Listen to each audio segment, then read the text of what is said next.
वो बाहुबली जिसने तोड़ा सपा के बाहुबली नेता रमाकांत यादव का घमंड। उस बाहुबली ने आमने सामने खड़े होकर घंटों चलाई थी गोलियां। रमाकांत को हर मोर्चे पर शिकस्त देने वाला बाहुबली अकबर अहमद डंपी। जिस वक्त रमाकांत आग उगल रहे थे, डंपी ने गढ़ में घुसकर उतार दिया था पानी। वो आजमगढ़ में जन्मा था, लेकिन आजमगढ़ के लोग उससे अनजान थे। वो देहरादून के दून स्कूल में पढ़ा था और कैनिन कॉलेज में जवान हुआ था। रईसी उसके खून में थी और उसका अंदाज शाही था। वो संजय गांधी का दोस्त था और उन्हीं के साथ उसने राजनीति की शुरुआत की थी। लेकिन वो उत्तराखंड में सक्रिय था। यूपी से उसका नाता बस इतना था कि आजमगढ़ में उसकी पैदाइश हुई थी और यहाँ उसके दादा परदादा जमींदार हुआ करते थे।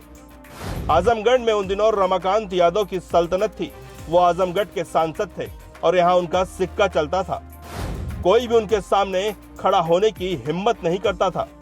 रमाकांत यादव की तूती ऐसी बोलती थी कि उनके इशारों पर उनके समर्थक कुछ भी कर देने को तैयार खड़े रहते थे।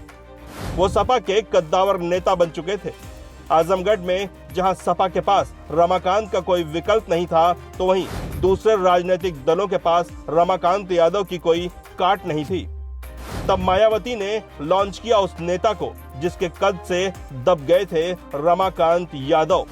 ये वही शख्स था जिसकी वजह से रमाकांत यादव को जेल भी जाना पड़ा। उस बाहुबली का नाम है अकबर अहमद डंपी। आज से 24 साल पहले वो वक्त था 1998 के लोकसभा चुनाव का। उत्तर प्रदेश में बसपा की सरकार थी। मायावती प्रदेश की एक एक लोकसभा सीट पर जीत के समीकरण की स्क्रूटनी कर रही थी। मायावती ने आजमगढ़ में रमाकांत यादव के किले को ढहाने के लिए अकबर अहमद डंपी पर दांव खेला था। उस वक्त डंपी न सिर्फ अपने बेबाक अंदाज और बड़बोलेपन के लिए मशहूर थे, बल्कि उनकी शान और शौकत और शाही अंदाज के लोग दीवाने थे। दूसरी तरफ साल 1985 में राजनीति की शुरुआत करने वाले रमाकांत यादव की आजमगढ़ में तूती बोलती थी। रमाकांत यादव साल 1985, 1989, 1991 और 1993 में फूलपुर पवई विधानसभा से लगातार विधायक चुने गए थे। इसके बाद साल 1996 में सपा के टिकट पर वो सांसद चुने गए।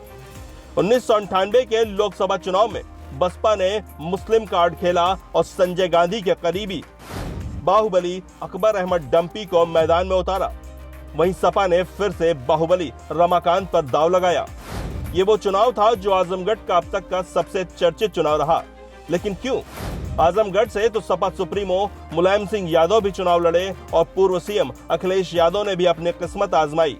लेकिन इन दोनों का लोकसभा चुनाव छोड़कर 1998 का डंपी बनाम रमाकांत लोकसभा चुनाव अब तक का सबसे चर्चित चुनाव क्यों कहा जाता है? असल में ये वो चुनाव था जिसमें रमाकांत को हर मोर्चे पर जबरदस्त टक्कर मिली। इस चुनाव में डंपी ने सीधे तौर पर रमाकांत को टारगेट किया था। डंपी का उस जमाने में बोला गया एक डायलॉग खूब चला। उन्होंने खुद को देश का सबसे बड़ा गुंडा घोषित कर दिया था। वो चुनावी सभाओं में बड़े गर्व के साथ भरे मंच से ये डायलॉग दोहराते थे। देश में सिर्फ दो गुंडे हुए, एक संजय गांधी और दूसरा अकबर अहमद डंपी। ये तीसरा रमाकांत कौन है? इस डायलॉग ने आजमगढ़ के मुस्लिम मतदाताओं का दिल जीत लिया।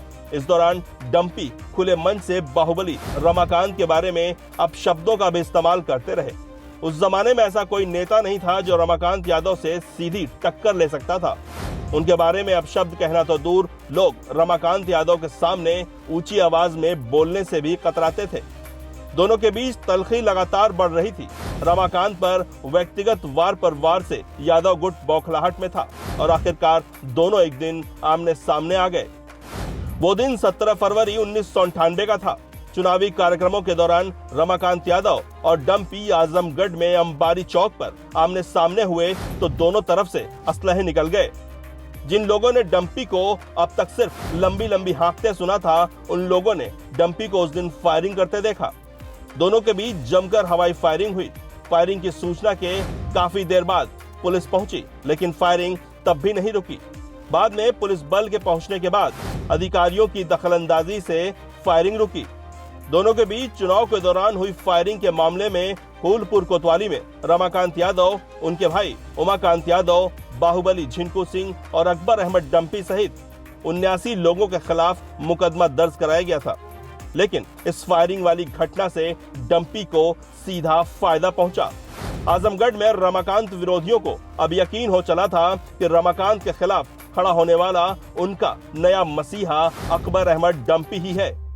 अपनी भाषा और दिलेरी के दम पर डंपी रमाकांत विरोधियों को अपने पक्ष में लामबंद करने में सफल रहे और 2,53,000 वोट हासिल कर लोकसभा चुनाव जीत लिया।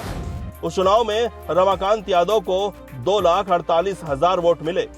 1998 के चुनाव से शुरू हुई यह दावत 98 के चुनाव के बाद भी कम नहीं हुई। साल 1999 में फिर लोकसभा चुनाव हुआ। उसमें भी दोनों उसी तेवर के साथ मैदान में एक दूसरे के मुकाबिल उतरे, लेकिन इस बार बाजी रमाकांत यादव के हाथ लगी थी। इसके बाद दोनों का सामना साल 2008 के लोकसभा उपचुनाव में हुआ। रमाकांत यादव इस बार बीजेपी के टिकट पर आजमगढ़ में कमल खिलाने उतरे तो बसपा ने डंपी पर एक बार फिर दांव खेला। इस चुनाव में डंपी ने फिर जीत हासिल कर अपना हिसाब चुकता किया और रमाकांत पर बढ़त भी ले ली, जो कि अब तक कायम है।